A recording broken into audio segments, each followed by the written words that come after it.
oke banget nih gue udah bisa ketemu sama Hoirun dan juga Rachel. Thank you banget ya udah bisa hadir di Girls Talk-nya Aruna Beauty Official. Thank you banget udah jauh-jauh dari Jakarta kan, itu dari jam berapa? Subuh. Dari minggu kemarin. Dari minggu kemarin. Masih udah diundang. Iya.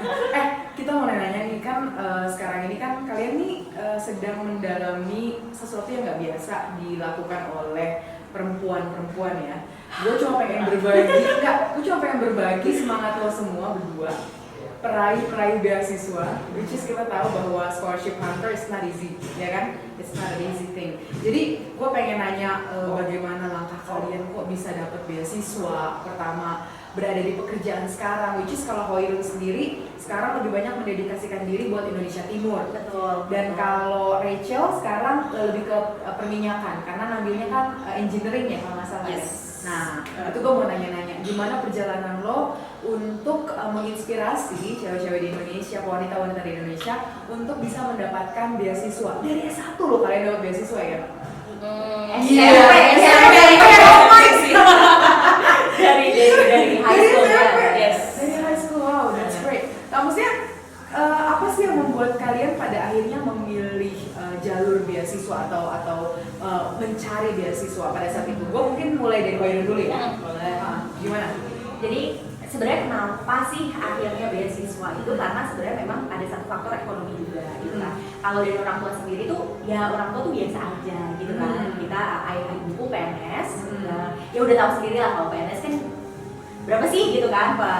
Cuma memang dari kecil tuh kita selalu bilang investment terbesar dalam hidup itu di pendidikan gitu. Jadi papa sama mama cuma bisa kasih kamu ya pendidikan yang terbaik. Dan salah satu avenue buat bisa dapat pendidikan yang terbaik adalah dengan mendapatkan beasiswa di tempat terbaik kayak gitu. Jadi akhirnya ya udah dulu tuh pas selesai itu SD gitu kan, cari tempat yang memang bisa memberikan aku opportunity yang lebih besar. Waktu itu akhirnya dapat kesempatan di National Plus School gitu loh kan, kayak sekolah plus gitu. Jadi kayak kita pakai beberapa bahasa Inggris. Itu di mana ya? Waktu itu di Tangerang Selatan di daerah aku. Jadi akhirnya udah dari kecil tuh emang udah selalu bilang kayak papa sama mama tuh nggak punya harta yang gimana, nggak punya apa, pokoknya ya pendidikan aja. Kayak sama tuh sama gue juga. Iya. Dulu kita di doktrinnya gitu. Dari keluarga yang mampu. Iya. Kita harus ekskalasi diri, ekskalasi diri. Dan ya caranya ya itu pendidikan gitu. Jadi memang dari kecil ya udah, dan emang dari kecil tuh suka belajar. Kayak aku tuh emang nggak bisa, aku nggak bisa bilang aku pintar secara ini gitu. Tapi lo menemukan joy dalam belajar. Iya gitu. Karena sebenarnya emang nggak pernah kayak disuruh yang kayak ayo belajar gitu sama papa sama mama, cuma diberikan ruang. Jadi kalau dulu tuh kita nggak boleh ada di kamar tuh, cuma boleh tempat tidur doang di kamar. Jadi kayak terus habis itu di luar ada kayak meja bundar gitu. Ya udah semua kalau belajar di situ gitu. Jadi kayak ada waktunya, dan itu mama sama papa cuma di samping aja, nggak yang kayak apa sih ada jam gimana, cuma kayak dia ada present ketika kita tuh lagi mau apa gitu, jadi hadir penuh gitu. Ya buat anaknya mendampingi belajar. Ya, Kalau mungkin bisa dilihat ini CV-nya Hoirun kali ya. Nanti mungkin akan tampil di layar CV-nya Hoirun. Tapi ingat alamat sama nomor kartu. Khusus buat orang yang single, Hoirun single. Oke, gue lanjut ke Rachel. Apa juga yang membuat lo, kalau masalah lo dari Papua bener ya? Yes, aku Wah, dari Papua. Terus gimana perjuangan lo pada saat itu bisa ada di titik ini sekarang? Iya. Mendapatkan beasiswa, kerjaan yang oke banget, gila kerjaannya sekarang. Gue merasa malu sebagai wanita dengan edisi lama. Silakan Rachel. Iya. Kalau aku sendiri kan memang asalnya tuh dari Kepulauan Yapen ya, itu pulau kecil banget, dekat Biak gitu kan. Jadi jauh ya dari sini, jauh, sangat-sangat jauh. Nah, papa aku tuh seorang guru honor. Oh my god. Ya, jadi dia panjang nih banyak. Guru honor ya. Iya, dia mendapatkan barisan kan. 40 tahun plus lah, udah namanya mengabdi sebagai guru honor. Sampai sekarang beliau tuh udah 74 tahun. Kan jadi nggak pernah diangkat jadi PNS gitu. Ya. Nah, terus ibu aku sendiri dia itu multitasking gitu. Cuci piring di warung, buruh cuci pakaian juga dalam sehari itu ya. Terus jualan juga, jualan kue di pasar. Nah itu ibu aku. Jadi kerjaan itu setiap hari. jadi 4 pekerjaan ya. Lagi ibu rumah tangga tuh Kalau gue sekarang gue Ibu rumah tangga tuh kan multitasking. Iya, memang sih, gue juga. Cuma, nggak maksudnya kadang tuh kita dengan kondisi yang udah senikmat ini aja kita masih ngeluh ya nggak sih? Kadang ya masih, aduh gila capek, kerjaan gue banyak. Padahal kita ngeliat di tempat lain tuh masih ada orang-orang yang struggling nggak sih? Lanjut. Iya, jadi sering banget kalau orang tanya, kok apa sih yang mendorong kamu tuh kayak harus ya bisa dapat beasiswa gitu kan ya. Karena memang latar belakang ekonomi sudah seperti itu. Dimana papa guru honor itu kayak 6 bulan sekali menerima honornya kayak gitu. Nah jadi aku itu ngambil beasiswa pun karena memang dorongan papa gitu. Papa selalu menekankan bahwa kalian lihat kondisi ekonomi kita kayak gini gitu kan. Yang bisa mengubah kondisi ekonomi kita saat ini hanya melalui pendidikan. Kayak gitu. Jadi peran mereka berdua tuh memang penting banget. Jadi papa tuh berperan dalam akademis untuk pendidikan, ibu berperan dalam mengisi perut kita. Saling The thing is, yang gue lihat banyak banget anak-anak yang justru maju dari latar belakang yang misalnya maaf ya, secara ekonomi memang unfortunate gitu. Nah, yang mau gue tanyain, iya nggak sih mesti ada latar belakang seperti itu untuk membuat seseorang maju atau enggak? Sebenarnya tergantung pola asuhnya orang tua, bagaimana mereka istilahnya mendidik dan memberikan doktrin-doktrin positif buat anaknya supaya anaknya mau maju atau gimana? Menurut lo gimana? Kalau aku tuh percaya ada namanya nature sama nurture. Jadi secara nature itu ya secara DNA itu pasti ada. Maksudnya ya orang itu gimana tuh ada secara nature. Tapi nanti akhirnya ya gimana tadi pola asuhnya, gimana lingkungan yang dia ini kan. Makanya papa tuh sebisa mungkin menaruh anaknya gitu kan di tempat yang terbaik gitu secara sekolah. Kenapa? Karena ya insya Allah mudah-mudahan itu kan harapannya di tempat yang positif anaknya jadi semakin positif kayak gitu. Akhirnya ngelihat banyak inspirasi. Makanya kalau misalnya itu kenapa akhirnya jadi beasiswa di tempat terbaik, di tempat yang ini karena memang kan kalau secara ekonomi nggak mampu segitu banyak di sekolah ya jadinya ya kalau beasiswa kan kamu jadinya bisa ada di lingkungan yang lebih positif dengan banyak opportunity yang bisa dibuka gitu. Kesempatan lebih luas juga pasti juga Rahel kayak gitu kan. Jadi akhirnya dia pindah SMA misalnya dari pulau kecil ke provinsi. Jadi itu udah mulai mandiri tanpa orang tua berarti? Tanpa orang tua, aku asrama. Aku asrama, boarding jadi asrama ya? Jadi aku boarding asrama karena pas kebetulan dapat beasiswanya pun ke sana, SMA sana gitu. Memang dari sama bapak sendiri kan sudah ditunjukin nih jalannya nih, gitu kan kayak oke, kamu kalau mau dapat ini kamu kesini, udah dibimbing gitu kan, kamu kesini, kamu dapat ini kesini gitu kan. Jadi pada saat SMP itu aku mikir, aku bilang kalau kamu mau jadi dapat papa yang beasiswa ngerti ya? Maksudnya roadmap pendidikannya itu papa pendidikan papa yang ngerti, benar. Jadi udah diarahkan bahwa oh kamu kalau mau dapat beasiswa dan sekolah yang bagus, kamu ke sekolah yang ini. Tapi untuk kesini, ini harus kamu lakukan gitu. Jadi memang dikasih gitu. Jadi akhirnya masuklah ke situ di mana sekolah negeri, tapi pada saat zaman aku itu bertaraf internasional. Masuk ke situ. Aku juga bener-bener pengen banget masuk ke situ karena aku udah ngeliat kan kayak dengar cerita dari saudara-saudara, oh di sana asrama punya meja belajar, lantainya tuh apa sih bahasanya? Punya meja belajar. Iya, punya meja belajar. Terus lantainya tuh lantai apa namanya? Tekel. Lantai tekel gitu kan di asrama. Sedangkan tanah kan. Sedangkan aku iya di rumahku tuh nggak ada lantai tanah. Yes. Tanah merah di rumah. Tanah biasa aja, tanah coklat gitu tanah. Tapi rumahku kan kayak dari bambu-bambu gitu sama daun rumbai, daun sagu gitu. Jadi yang memotivasi aku benar-benar pengen banget kesana tuh itu pertama kayak aku pengen ngerasain dingin tidur di lantai dinginnya segimana sih.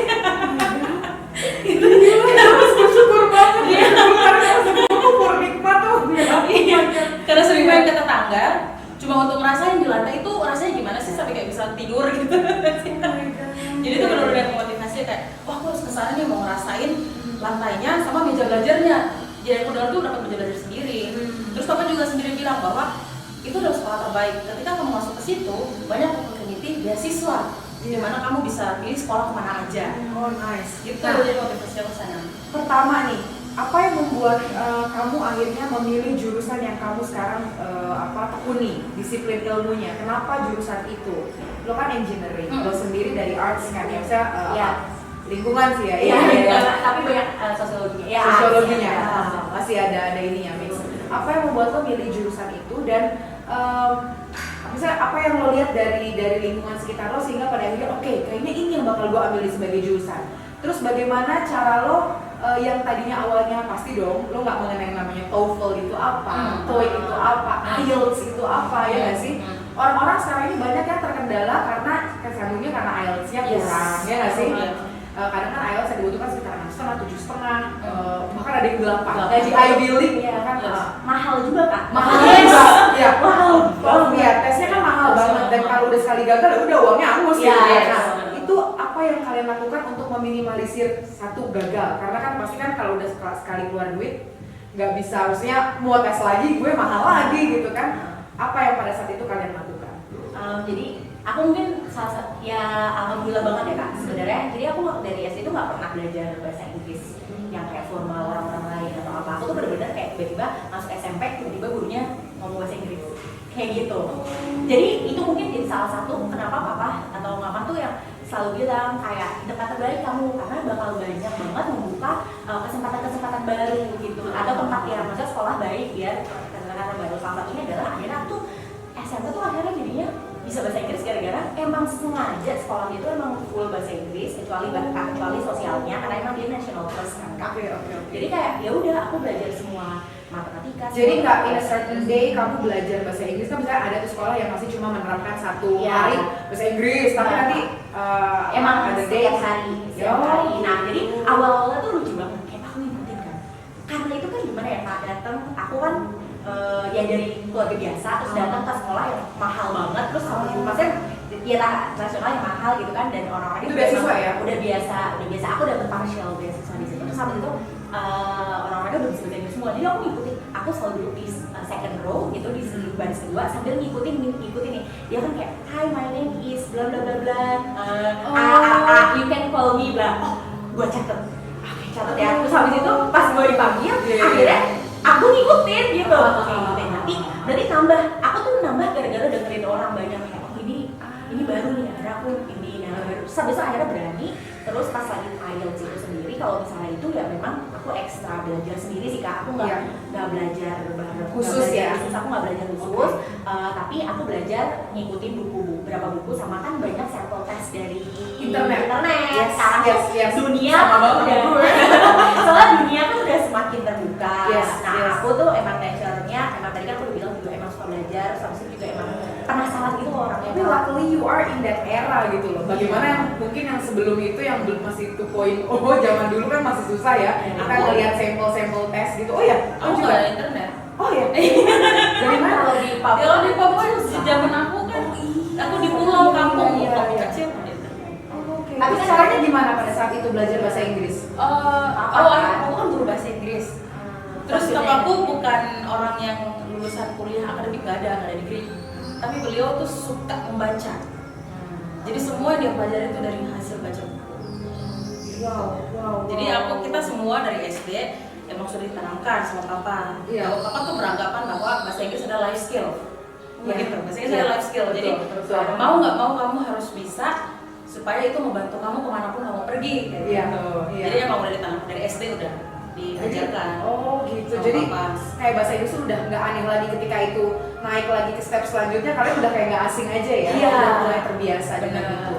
Nah kalau yang mendasari kalian akhirnya memilih mechanical engineering ini mungkin bisa dilihat, saya ke Rachel dulu. Ini mungkin bisa dilihat CV-nya Rachel. Gila keren banget masih muda, dia kayak mechanical. Gimana? Oh ya, chemical engineering pada saat itu sih aku sampai SMA sampai mengambil jurusan itu masih dengan mindset bahwa aku pengen merubah ekonomi keluarga aku. Yes. Jadi aku I did research gitu. Jadi aku nyari pekerjaan mana sih yang pada saat lulus gampang dapat kerjaan pada zamanku saat itu, terus yang bayarannya oke lah gitu. Aku search, aku nyari pada saat itu. Nah awalnya aku mau ngambil teknik lingkungan, tapi beasiswa ditawarkan nggak ada tuh pilihan itu. Jadi adanya hanya kedokteran, kimia, sama pertambangan. Oke. Pada saat itu aku lihat teman-temanku banyak banget yang ngambil pertambangan kayak gitu kan, karena bayangannya Freeport gitu kan, jadi semua pada ngambil pertambangan. Kok nggak jauh kerjanya kan? Iya. Kakak sendiri kan. Terus pada saat itu aku mikir lagi, kok bisa semua pada ngambil pertambangan gimana nih? Nah aku tuh pada saat itu beruntung punya kakak di atas aku yang memang juga engineer pertambangan. Jadi sama dia lah konsultasi ke dia gitu kan, kak gimana nih, mana yang bagus nih, gini-gini. Terus dia bilang, jarang banget nih yang ada yang ambil teknik kimia kayak gitu, udah ambil aja. Jadi aku pikir, oh iya ya, pas aku cek-cek tentang teknik kimia juga, nggak jauh-jauh amat lah dengan teknik lingkungan gitu kan. Jadi aku memutuskan untuk yaudah ambil teknik kimia. Jadi sebenarnya alasan aku ambil teknik kimia yaitu karena aku search bahwa pekerjaan yang ketika lulus yang mudah dapat kerjaannya, yang apa namanya bayarnya oke gitu pada saat itu nyari. Jadi itu yang lead aku untuk ya udah ngambil jurusan itu. Wow. Kalau lu gimana, Run? Jadi Pada saat itu? aku kan tadi aku tuh orangnya penasaran kan kak. Oh, iya. Aku masih pengen tahu banyak hal gitu. Iya. Aku tuh nggak orang Tapi yang ini ya kan S1 lo sama S2? ya. Tapi tuh aku tuh suka science, suka science. Tapi aku suka banget sosial dan juga ngitung ya secara ekonomi gitu. Nah aku tuh waktu pada saat itu tuh lagi kebetulan waktu itu SMA aku juga sekolah 2, jadi SMA juga. Tapi aku ngambil yang sekolah juga, tapi itu dapat beasiswa juga. Aku sekolah di kampus itu. Jadi kayak advance class gitu, ngambil conservation biology. Jadi ngambil itu, dan itu kan aku suka banget gitu. Apa nih ya yang bisa gue kuliah ngenerusin, karena kan itu jadinya udah satu SKS sendiri kan kak, ada SKS sendiri. Tapi nanti gue bisa ngebantu nih, ini bisa lanjut ke ini biar ngurangin beban biaya lah gitu. Waktu itu pikiran gitu, tapi masih bisa eksplor banyak. Akhirnya gue nemuin, dan itu waktu itu tahun ketiga baru yang masih pertama-tama tuh orang-orang ngomongin keberlanjutan. Jadi akhirnya aku sustainability akhirnya aku ngambil sustainability science S1 aku S1 di Australia kan. Terus itu akhirnya udah apa nih, aku udah fleksibilitas untuk belajar science, aku belajar ekonomi juga, dan aku belajar sosial. Dan belajar apa sih? Public policy-nya ada apa nggak sih? Bisa dapat tergantung dari pilihan courses yang kita ambil kan. Nah gitu. Jadi majornya yang aku ambil malah kebanyakan development studies sama sustainability science. Nah, untuk ke arah, kan ini kan setiap kali masuk, tahap-tahap apa aja yang kalian lewati ketika mau mengambil program beasiswa? Kayak misalnya, saya kalau kayak gue dulu ya, gue kan kalau yang di kampus misalnya gue ngambil berdasarkan IPK. Jadi kalau IPK-nya bertahan di jumlah itu, beasiswa gue akan terus lanjut gitu kan sampai selesai S1. Lalu kalau S2 kita kan ada yang tahap berkali-kali seleksi itu ya. Ya Allah. Ada juga yang seperti itu. Lo juga mengalami hal yang sama nggak? Atau cuma submit dokumen aja terus nanti selebihnya wawancara atau interview? Dari Rachel dulu. Oh iya, aku saat itu benar kata papaku bahwa SMA kamu itu akan mendapatkan banyak sekali opportunities. Jadi benar, jadi memang SMA aku kan waktu itu sekolah aku memang sekolah yang benar-benar dilihat unggulan lah, sekolah unggulan, sekolah unggulan. Nah itu proses aku tuh ada tawaran beasiswa dari pemerintah gitu kan, masuk ke situ. Tapi mereka seleksi dari hasil nilai dan prestasi anak-anak di situ. Nah jadi nama aku adalah di list gitu kan. Tapi nggak sampai situ, cuma nama di list, kemudian ada tes. Jadi kayak semacam PMDK kayak zaman dulu ya. Kayak yang pinter-pinter tuh pasti kefilter gitu di daftar scholarship list gitu kali ya. Iya tadi ada kayak gitu kan. Iya. Jadi saat itu emang udah dapat nama di situ, tapi nggak sampai situ karena ada beberapa tahap yang harus kita upload kayak juga tes sampai terakhir sama interview. Terakhir interview itu untuk tesnya apa aja? Oh ya, aku tesnya MIPA tuh ya, matematika IPA. Oh tes tertulis. Wow. Aku itu tes tertulis memang. Ada batas waktunya gitu. Iya. Jadi misalnya ngerjain berapa soal Iya, bahasa gitu. Inggris. Pada saat itu aku enggak sih bahasa Indonesia.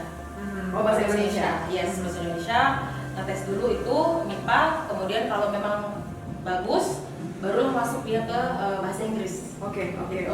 Biasanya kan kalau yang dari grant dari university-nya untuk scholarship kan mereka suka ngegelar tes sendiri tuh. Nanti mereka ada representatifnya ke Indonesia terus kita suruh ngerjain tes gitu ya. Iya. Itu aku nanti kalau dapat beasiswa beasiswa atau apa? Karena aku beasiswa outsource, beasiswa pemerintah.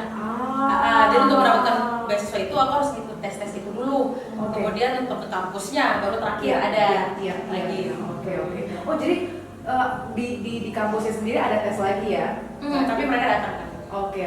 Selain submit proposal juga, kalau gue sih submit proposal aja kalau buat kampus, terus nanti ada biasalah TOEFL atau IELTS gitu kan, terus nanti baru yang buat beasiswanya beda lagi sendiri.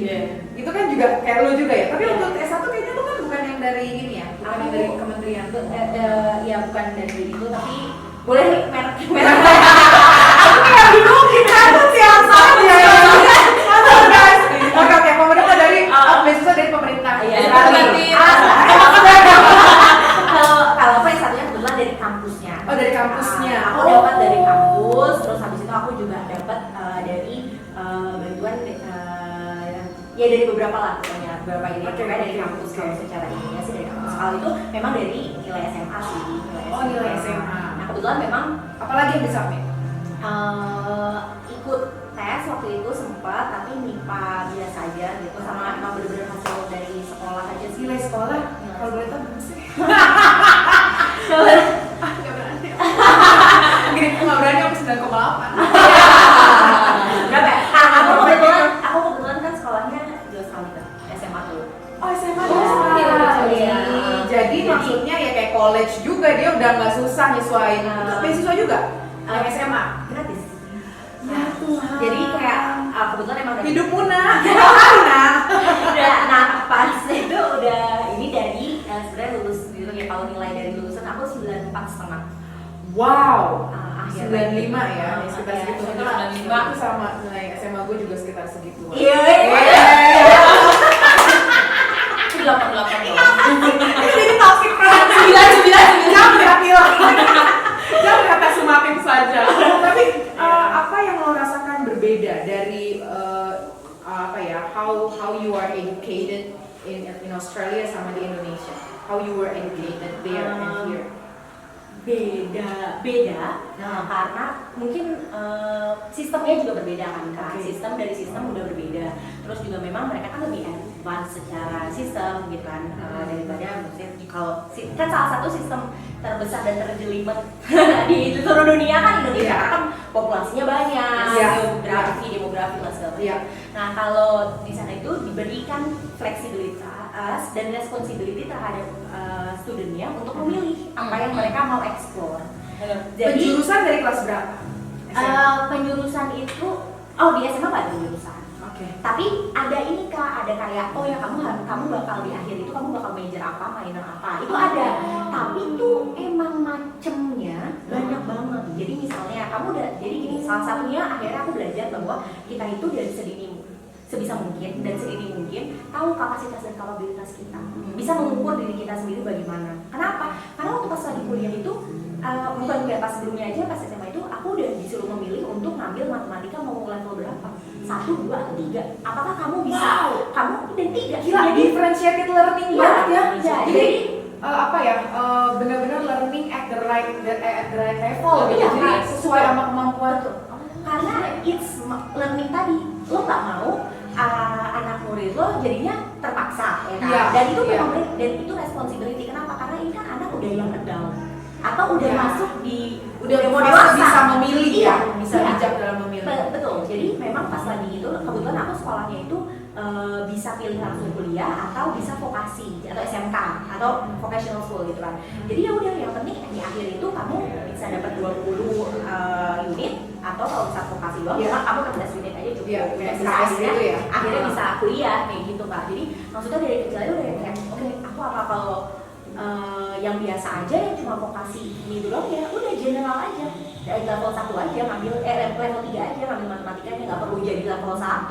Nggak perlu itu jadi kalau level 1 tuh makin susah gitu ya? Makin susah, malah nanti ada kayak unicorn atau tergantung sekolahnya. 321 ya, kira 1, 2, 3. Namanya beda-beda tergantung sekolahnya sih, tapi biasanya ada yang advance lagi gitu. Nah, dan itu boleh malah ada yang kayak ngambil double maths. Iya.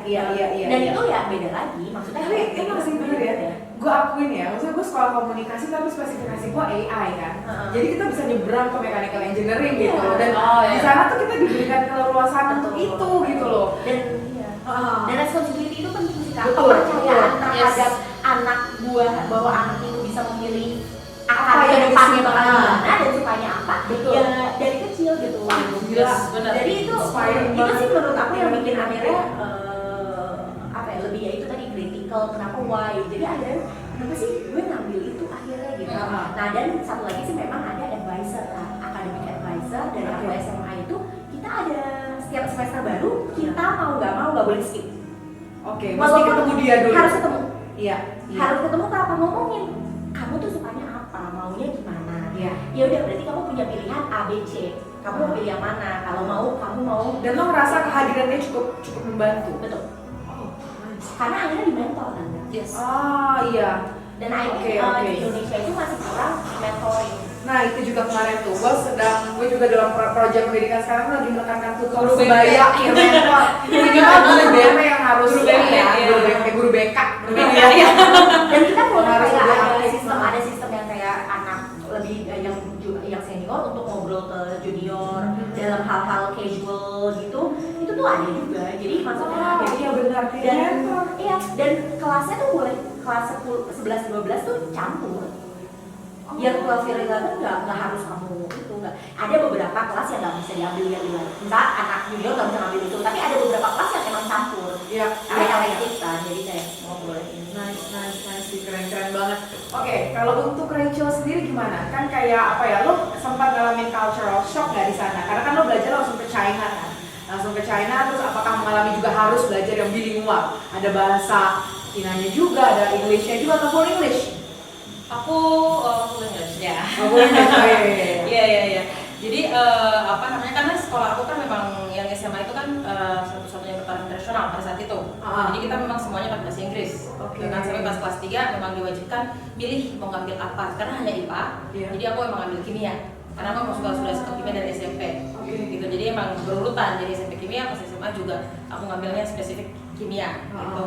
Nah, pada saat kuliah itu kita punya kejadian lucu di mana awalnya semester 1 pakai bahasa Iya. Mandarin. Gitu, bahasa Mandarin, tapi kebanyakan anak pada fail. Oh gitu? Iya, Ya kalau memang susah kan, ini kan susah banget. Iya, Iya. hanya emang ya gitulah ya, susah. Terus pada fail itu pada protes semua kan. Terus kita mau international class bla bla bla. Jadi di batch aku semuanya langsung dipindahkan ke international class. Oke. Jadi full English dipakai kayak gitu. Tapi kan ya yang namanya Cina dengan populasi yang banyak itu mereka nggak banyak yang berbahasa Inggris. Gitu. Jadi dipaksa juga Untuk harus lingkungan bisa sosial sendiri bahasa Mandarin. menghambat kalian nggak? Karena kan ya hidup sehari-hari kan harus tetap bergaul dong dengan orang lokal untuk tanya kebiasaan setempat, kebiasaan masyarakat atau penduduk setempat, beli di mana ini atau bagaimana kami harus melakukan ini. Kadang menyeberang aja jadi kayak culture kan di sana, kita jadi kayak ya nggak sih beda dengan cara kita hidup di sini gitu. Iya. Ada kesulitan nggak dengan nggak belajar bahasa Mandarin at all gitu? Iya. Ya aku persiapan cuma 2 minggu. Oh. Tapi kemudian aku belajar sendiri gitu Oh. kan. Karena memang di sana tuh suka bercanda sama teman, kita suka bilang bahwa oh kamu nggak bisa bahasa Mandarin, kamu lapar gitu. Ya.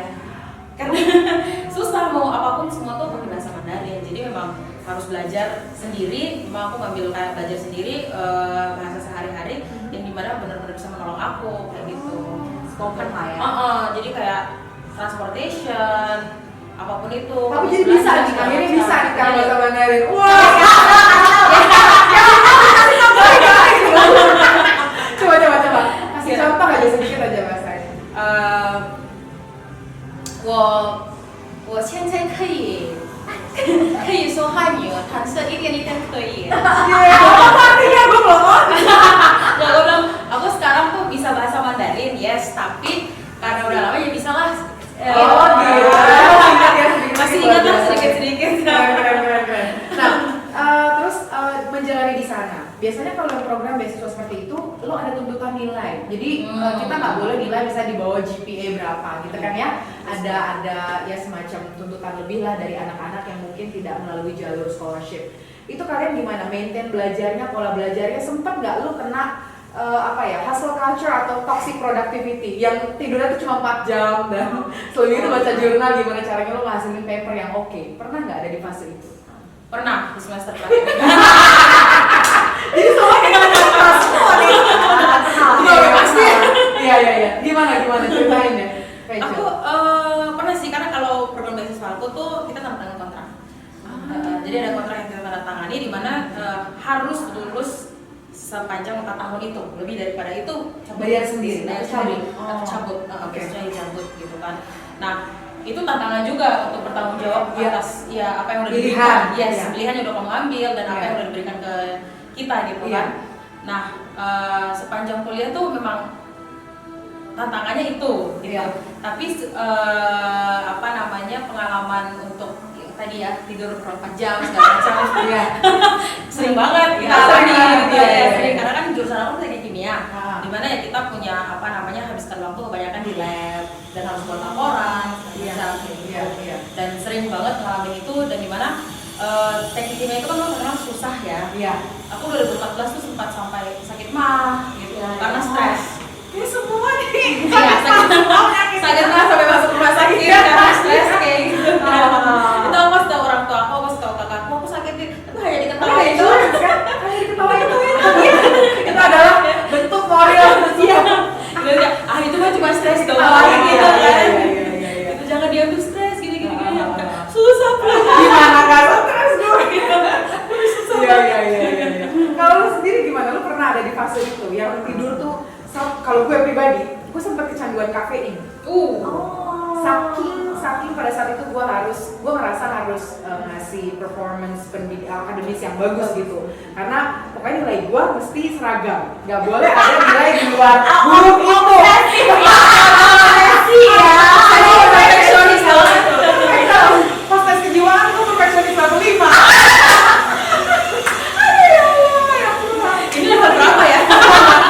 Tapi sebelumnya diminum dulu dong. Mocktail Oh, iya. yang tidak memabukkan. Iya, oke. Terus ke Hoirun. Gue sendiri pribadi tadi kan seperti gue bilang, gue pernah sempat kecanduan yang namanya kafein karena untuk memenuhi standar akademis itu si obsesif, perempuan obsesif. Nah kalau lu sendiri pernah ada di fase itu nggak? Iya, nggak kecanduan nggak sampai Ah. sana. Cuma pastinya kayak aku kurang tidur dan lain-lain pasti pernah. Karena kebetulan kan aku S1 itu aku tuition yang dapat beasiswa, tapi living costnya tuh nggak dapat beasiswa. Nah jadi aku tuh harus kerja. Jadi waktu itu emang pas awal-awal udah terjadi sih sama papa. Kamu yakin bisa menghidupi kamu gitu kan di sana? Iya. Ya udah, akhirnya dibolehin papa sama mama. Akhirnya udah aku pergi. Jadi aku tuh ada harus kuliah dan mendapatkan nilai yang sesuai dengan Iya. kontrak. Iya, sesuai dengan kontrak. Ya ada minimum. Iya, ada minimum. Ada minimum. Ah. Kerja juga karena mau Iya, kalau enggak ya nggak cukup. nggak cukup. Iya. Nggak cukup. Tapi rata-rata ya nggak sih? Pada Iya. akhirnya itu jadi kayak kerja sampingan yes. untuk mendapatkan tambahan extra tuition, living allowance lah. Iya, betul. Tapi kalau aku memang beneran nggak dapat kan, jadi dan papa juga nggak ngirim. Jadi Ah. emang ya udah gitu kan. Terus Ah. habis itu ya sama waktu itu organisasi yang juga dan lain-lain dan gitu ya ke kampus nih pagi di kampus pagi siang istirahat bentar Ya. sore udah langsung kerja malam. Nah aku kebetulan tahu aku tuh bio time-nya itu bio clock-nya ya itu malam. Jadi aku ngerjain kerjaan tuh malam. Iya. Jadi tahu, makanya aku siang tuh biasanya udah cari tempat di either di tempat nginep teman gitu kan, Iya. rumah yang punya itu rumah atau di perpustakaan langsung cari tempat-tempat Ya, library biasanya. langsung tidur karena nggak bisa aku kalau siang gitu. Jadi kayak Iya. udah gue mendingan tidur nanti malam balik. Nah itu, kemarin itu gue juga sempat, tapi gue kayak menentang jam biologi kalau gue, jadi kayak memang semua ya gue tabrak-tabraknya karena mau tugasnya lagi ini. Iya. Tapi saat ya siswa-siswa lain lagi berjibaku, gue tinggal santai. Biasanya kalau gue kayak gitu, dan itu biasanya gue pakai buat kerja kalau lagi santai. Tapi emang klise kan ya kak, maksudnya time Iya. management. Tapi bener nih, Iya. time management yang paling paling time management yang gila sih. Sesuai dengan realita. Kalau 1 jam buat tidur, ya tidur. Iya. 1 jam masih ada, udah quality time banget.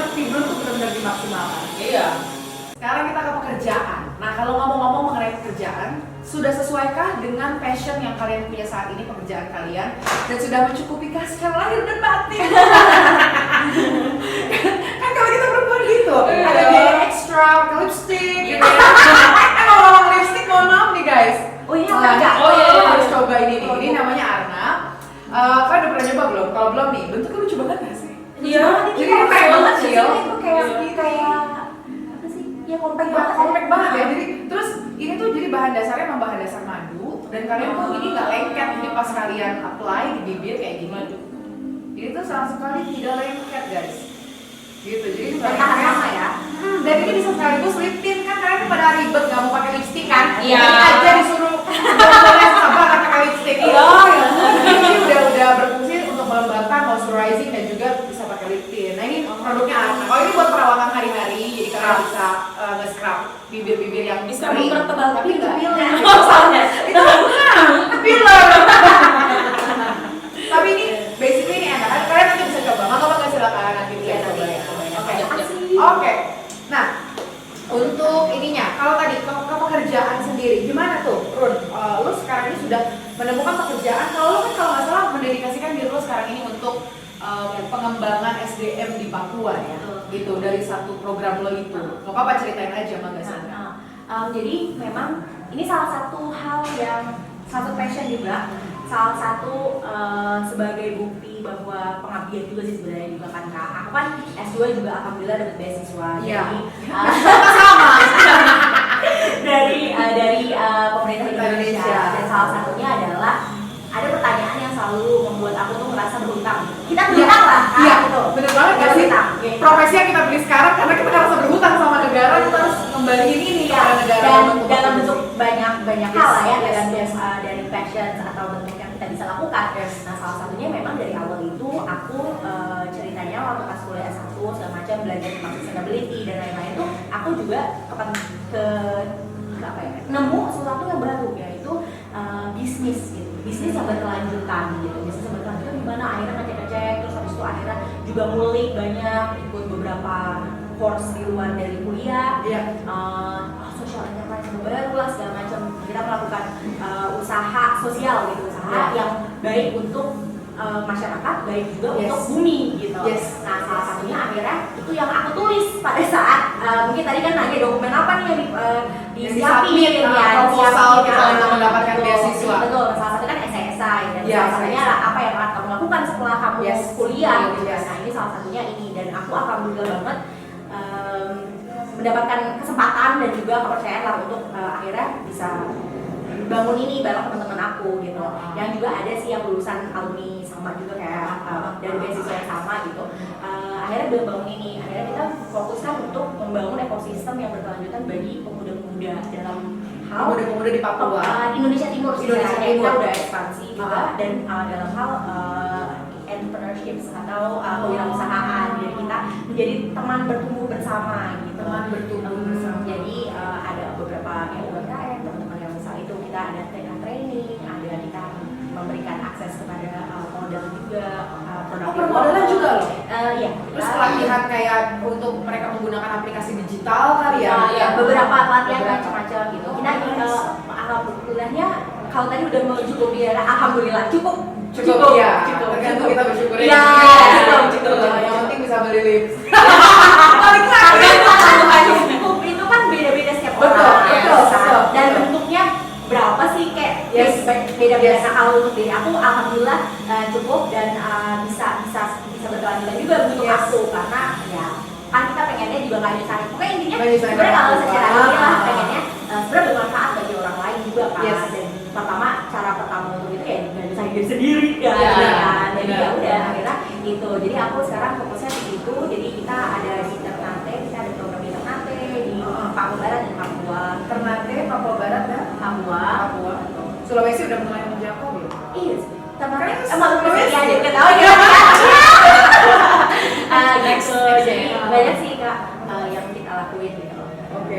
Kopi ada banyak beberapa produk ini. Nah kalau lo Rachel ini gimana? Kalau lo ya udahlah ya dari CPD juga kita udah tahu lo kerjain karir gimana. Nah menurut lo sekarang ini pekerjaan lo sudah memenuhi apa yang goals yang lo mau, terus kebahagiaan lahir batin yang lo mau, Dan apakah sudah apa ya, maksudnya mengembalikan ini dalam bentuk kontribusi nggak kemana gitu, selain nilai nominal ya? Iya, kalau dari pekerjaan aku sendiri sih, kalau untuk cukup ya, udah memenuhi kebutuhan ya cukup gitu. Tapi kalau kebahagiaan kan setiap orang punya kebahagiaan beda-beda kan. Jadi kalau aku dari pekerjaan, menurut aku belum terpenuhi. Jadi aku salurkan keluar. Jadi aku kerja. Di mana selain di pekerjaan? Jadi aku sekarang ngajar di Yayasan Kitong Bisa ini. Bareng dong ya? Yes. Aku tapi dia di enterprise. Aku di foundation ya. Oke. Ini ada KBF dan KBE. Jadi aku kerjanya itu kan cuti 1 bulan. Kerja 1 bulan, cuti 1 bulan. Nah, cuti 1 bulan itu aku pakai di situ untuk menyalurkan passion aku, untuk mendapatkan kebahagiaan yang aku cari. Mungkin mendapatkan pria yang kamu cari. Amin. Single guys. Sangat di sini. Iya gitu. Jadi untuk kontribusi menurut aku udah melakukan kontribusi itu melalui bekerja di yayasan ini gitu. Dan aku kerjanya pun ya secara sukarela. Ngajar apa, Rachel? Di situ kita ngajarinnya bahasa Inggris pasti, karena memang turun dari papa dengan prinsipnya ada life skill itu. Jadi memang pasti harus kita utamakan di situ. Kemudian pendidikan karakter juga gitu. Kemudian engagement dengan orang tuanya. Terutama benar ya, fully life skill, kayak communication skill kan juga life skill juga ya. Soft skill. Kita lebih ke soft skill benar sekarang ini. Kemudian karena kita kan punya kurikulum sendiri ya, kurikulum sendiri yang dimana memang di sekitaran situ, di sekitar tentang awareness lingkungan, bahasa Inggris, pendidikan karakter, budaya, iya benar. Wow, gila sampai Dan empati, dan empati. Karena memang kita lihat juga kan itu menurut pandangan kita ya, kalau melihat kalau di sekolah-sekolah formal tidak begitu banyak pengajaran tentang hal-hal kecil ya, tentang kayak kepedulian terhadap sesama, kayak gitu. Menurut aku sih kurang ya. Dan alam juga. Dan alam, dan peduli terhadap sesama dan juga alam, kayak gitu. Nah itu kita coba memang kita aplikasikan di rumah belajar ini, gitu. Dan kita punya tuh di Papua tuh ada di beberapa titik, di Sorong ada, di Pura Merauke, Fakfak Raja Ampat, dan di Yapen. Dan itu semua nggak sama. Tergantung dari di situ kebutuhannya apa. Dari pelajaran ini nih, kan scholarship kita tahu kita mungkin bekerja lebih keras daripada anak-anak yang mungkin tidak mengambil langkah ini gitu ya. Seperti mungkin aplikasinya beda lagi, beda jalur. Selain ada seleksi dari kampus, tapi kita juga ada seleksi dari beasiswanya. Kalian ngerasain nggak perbedaan itu, padahal perbedaan survival gitu ya, perbedaan bertahan hidupnya sama yang anak-anak sepantaran kalian gitu, peer grup kalian gitu. Kalian ngerasain ada ketahanan berbeda nggak dari teman-teman kalian yang lain? Terutama masalah karir atau pekerjaan. Nggak tahu. Apa sama aja gitu? I think setiap orang itu kan punya jalannya masing-masing ya Kak ya. Pilihan akan melewati sebuah hal, misalnya tadi yang Kakak bilang challenge itu, ya itu karena keputusan ini gitu kan, keputusan seorang itu. Jadi sebenarnya nggak bisa di-compare secara karena setiap orang punya struggle yang berbeda dalam hidup. Jadi itu yang tadi yang kayak personal life beda, terus social life dan lain-lain itu tingkat berangkatnya juga dari nol yang berbeda. Betul. Mungkin yang berbeda. Ya nggak harus nol, ada yang dari satu, dari dua. Iya, jadi kayak ini sih. Dan memang tapi aku salut juga sama teman-teman yang misalnya Rahel yang juga ini teman-temanku yang lain juga yang punya banyak cerita yang berbeda-beda. Itu tuh memberikan warna sendiri terhadap ini, karena gimana? Karena kalau di luar mungkin udah ada saklek gitu Kak, ingin sukses itu seperti ini. Tapi kalau di Indonesia tuh kayak masih fleksibel ya, karena akhirnya you can pave your own way gitu. Kamu bisa gimana sih jalannya ke gitu dengan cara berbeda-beda gitu. Itu aja yang akhirnya ya benar, emang keberagaman itu yang Indonesia punya, dan akhirnya semakin kaya karena keberagaman tersendiri kita.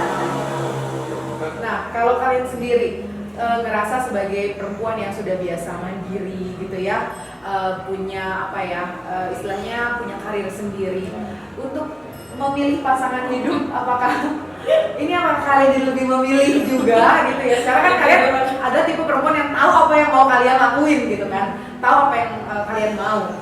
sulit nggak sih dalam hal untuk pada akhirnya menemukan yang benar-benar cocok dengan diri kalian gitu? Pada akhirnya karena cewek pintar kan biasanya suka gitu ya, jadi akhirnya lebih milih gitu kan ya. Kalau kalian sendiri gimana?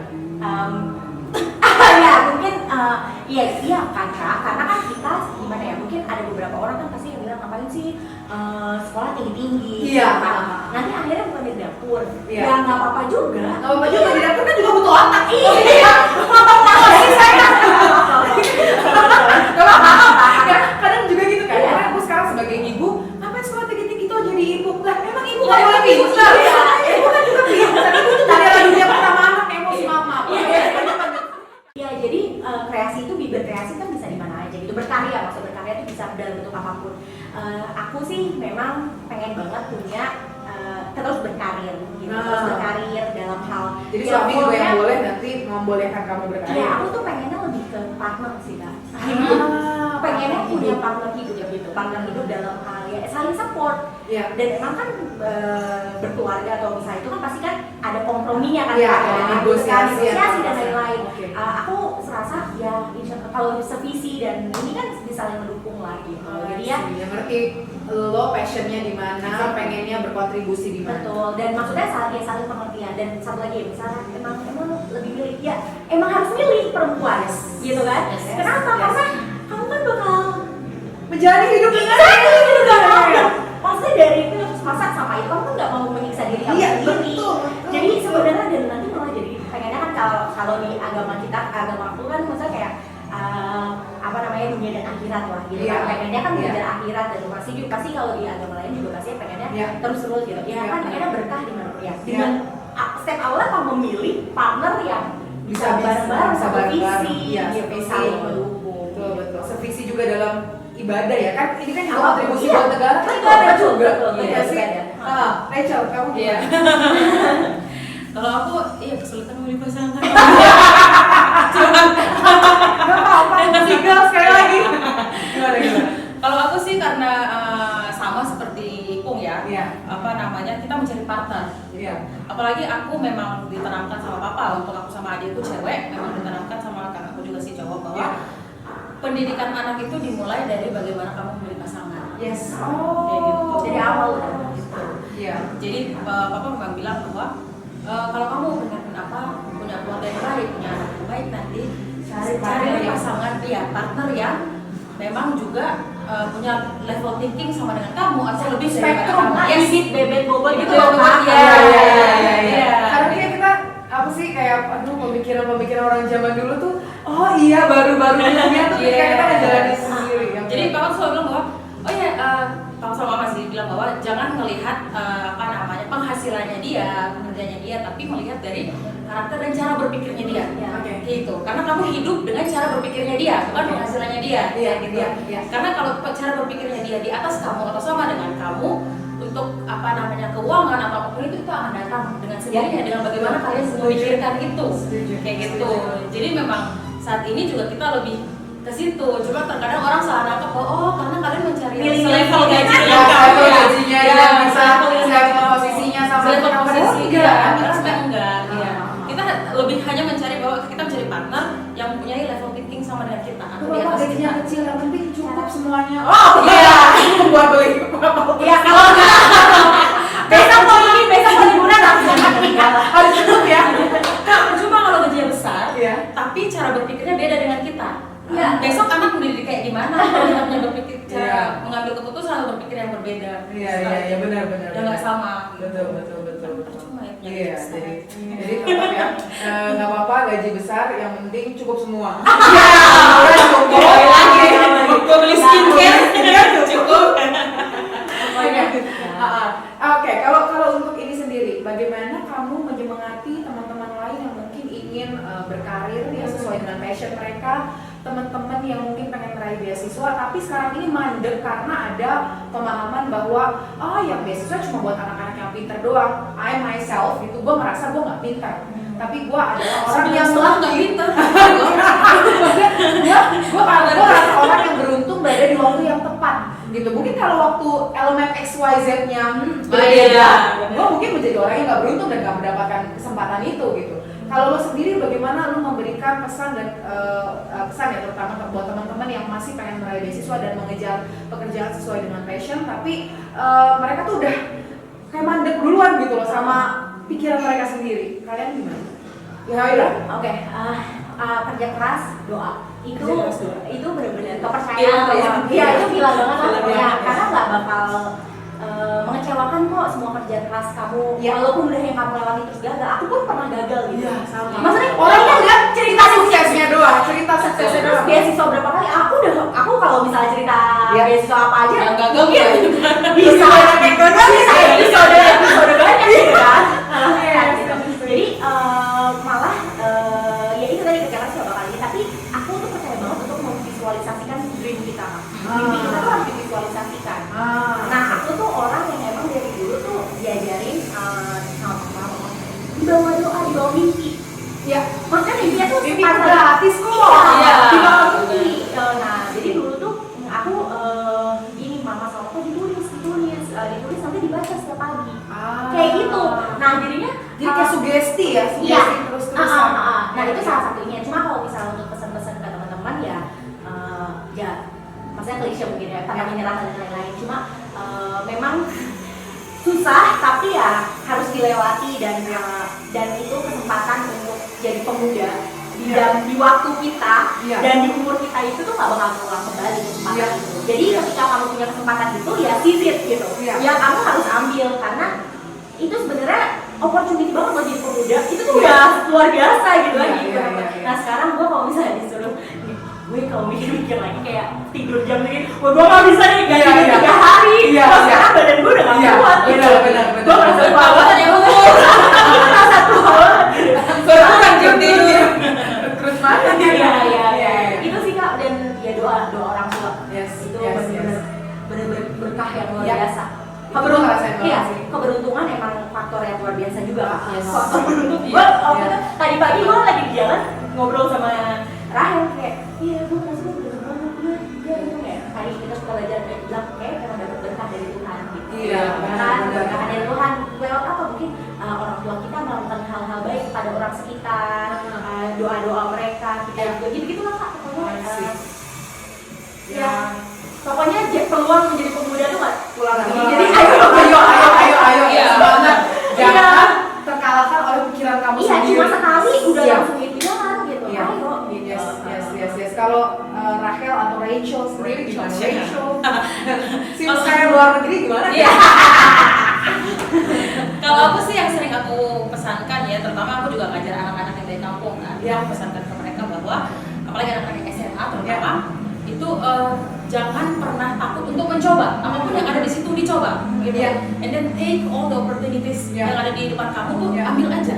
Gitu. Dan jangan takut gagal ya. Jangan takut Kegagalan tuh. karena kegagalan itu aku selalu membuat kegagalan itu hal biasa gitu. Iya. Jadi untuk kamu mencapai sesuatu ya memang harus gagal gitu kan. Kita terima beasiswa 3, tapi yang ditawarkan kan 10. Iya.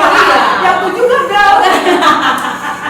Iya benar. Iya benar. Jadi yang selalu aku bilang kan aku beritahu kepada adik-adik ini atau anak-anak muda yang biasa aku ketemu adalah jangan pernah berhenti mencoba seperti itu, dan kemudian kamu memperoleh sesuatu itu dari hasil apa yang kamu lakukan terhadap sesamamu. Kayak gitu. Jadi karena memang aku di keluarga pun gitu ditanamkan sama bapak bahwa kalian bisa sampai saat ini karena bantuan dari orang lain. Iya. Gitu. Jadi apapun yang kamu punya saat ini bukan material, ilmu atau waktu, kasihlah ke orang yang membutuhkan. Iya. Dan Jadi dorong mereka untuk mencoba ya. Benar. Jadi aku yang bisa aku sampaikan adalah jangan berhenti mencoba. Kemudian kalau memang kamu punya kelebihan sesuatu, bagilah dengan sesamamu. Karena kamu nggak tahu bahwa dengan kamu membagi itu, kamu juga memperoleh sesuatu dari orang itu. Yes. Gue percaya itu loh. Kayak sekarang pekerjaan gue, ternyata gue malah makin banyak belajar instead of ngasih ilmu, tapi ternyata gue lebih banyak menerima ilmu baru. Yes, Makanya mungkin satu lagi yang aku juga belajar dari perjalanan kayak beasiswa dan intern Scholarship hunting gitu ya. Itu tuh dapat feedback itu luar biasa. Dan kesempatan dan itu tuh perlu kita grateful gitu, bersyukur mendapatkan feedback.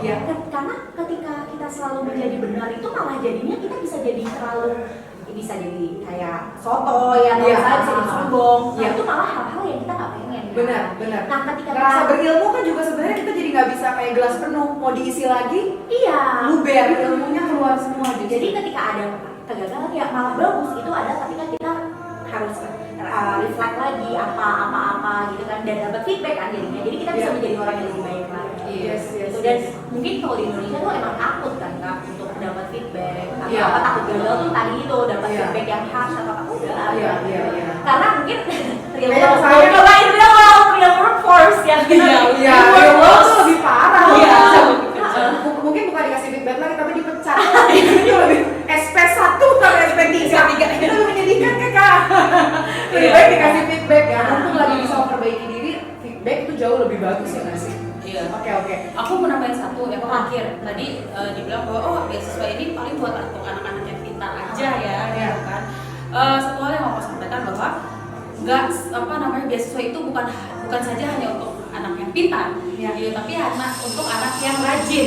Ya. Anak yang pintar akan kalah dengan anak yang rajin. Iya. Karena itu aku kalau banget di kantor. Gitu. Jadi aku punya teman yang memang dianggap bahwa dia pintar sekali di atas aku kayak gitu ya. Tapi dia nggak kemana-mana. Gitu. Dia di situ aja gitu. Karena ya menurut dia bahwa oke saya pintar gitu, saya cukup tahu gitu. Ya. Tapi dia terkalahkan dengan anak yang memang Rajin dan mau belajar. Rajin dan mau belajar, ya. Ya. Jadi dia mau belajar, mau mengambil kesempatan, mau melihat seperti apa yang ada di luar. Nah, nambahin tadi kan nggak orang bintang doang. Itu Iya. true banget. True. Kenapa? Aku standar kan. Maksudnya minimum ya di atasnya dikit lah misalnya. Iya. Ya average aja gitu. Sama Rata-rata juga. pokoknya. Rata-rata lah Itu pokoknya. Kalau obsesi dari aja. nilai. Kalau dari nilai. Tapi kalau beasiswa tuh nggak cuma itu. Dia tuh ngeliat karakter. Nah, Betul. makanya Betul. kenapa orang itu harus baik. Itu Terus tuh dia punya leadership apa enggak ya? leadership Ya, itu ya. penting, dan visi kedepannya tuh apa tergantung dari yang memberikan beasiswa ya. Mereka kan Yes. punya apa sih namanya Pakem-pakem, indikator Mbak. iya pakem pasti. Kalau misalnya government atau pemerintah Indonesia kan pasti pengennya balik ke Indonesia mengabdi. Yes, Jadi dedikasi. kamunya dan apa ya berkontribusi kembali Yes, gitu kan. Nah, yes. akhirnya ya kamu harus ngasih tahu kamu tuh gimana apa yang udah kamu kerjain dan visi kedepannya untuk Indonesia apa. Itu harus terlihat dan itu Yeah. tuh kelihatan banget di cara kamu nulis nanti pas lagi interview. Yeah. Jadi makanya teman-teman semua harus latihan latihan dan juga memang ya setulus itu gitu kalau Yes, mau iya, benar. apply beasiswa tuh kelihatan banget maksudnya Iya. kayak Harus sincere, benar nggak sih? dari iya orang? harus tulus banget gitu. Kita udah ngedengerin banyak banget insight dari Hoirun dan juga Rachel atau Rahel. Tentang bagaimana ngedapetin beasiswa. Yang gue tangkap dari kalian yang tadi kalian sampaikan, yang pertama adalah terus mencoba, jangan lihat dari banyak orang yang sukses mendapatkan beasiswa, kalian nggak tahu keringet dan menangisnya mereka ketika gagal beasiswa. Jadi jangan pernah takut mundur karena pikiran sendiri, takut dengan pikiran kalian sendiri. Dan yang kedua adalah sukses itu mungkin bukan karena seberapa besar nilai yang kalian peroleh atau berapa banyak piala yang kalian kantongi, tapi berapa besar perubahan yang bisa kalian bawa. Yes. Terutama buat bangsa Indonesia ya nggak sih? Ya, Karena kan yang dilihat kan kontribusi. iya kontribusi, karena yang dilihat sama mereka yang membuka beasiswa adalah justru karakter kalian dan bagaimana visi kalian terhadap negara kedepannya. Itu kalau gitu ya. beasiswanya emang Dari luar dari pemerintah ya. pemerintah ya gitu, ataupun dari kampus biasanya kalian karirnya nanti stepnya mau kemana nih, Iya. roadmap karirnya mau kemana gitu. Oke, terima kasih Wairun buat kesempatannya. sama-sama kita Dan juga juga Rahel yang udah jauh-jauh datang dari Jakarta ke Bandung guys. Ih, mantap. Jangan lupa ya coba armanya. oh iya